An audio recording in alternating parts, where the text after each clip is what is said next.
یہ پاکستان میں باہر سے ایک فتنے کو دعوت دی جا رہی ہے جس کے موضوعات نبی اکرم نور مجسم شفیع معظم صلی اللہ علیہ وسلم کے کئی اوصاف و کمالات کے معاذ اللہ انکار پر مشتمل ہیں.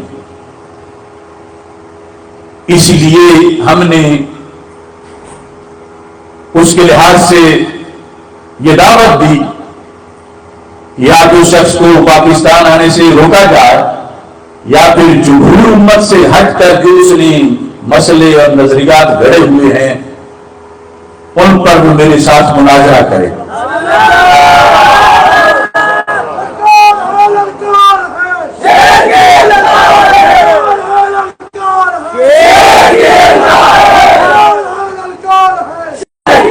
میری طرف سے ایک پوسٹ پر ان سب کی دو کو آگ لگی ہوئی ہے اور ہر سوراخ اور دل سے جو کیڑا مکوڑا باہر نکلتا ہے وہ مجھے پھر چیلنج کر رہا ہے.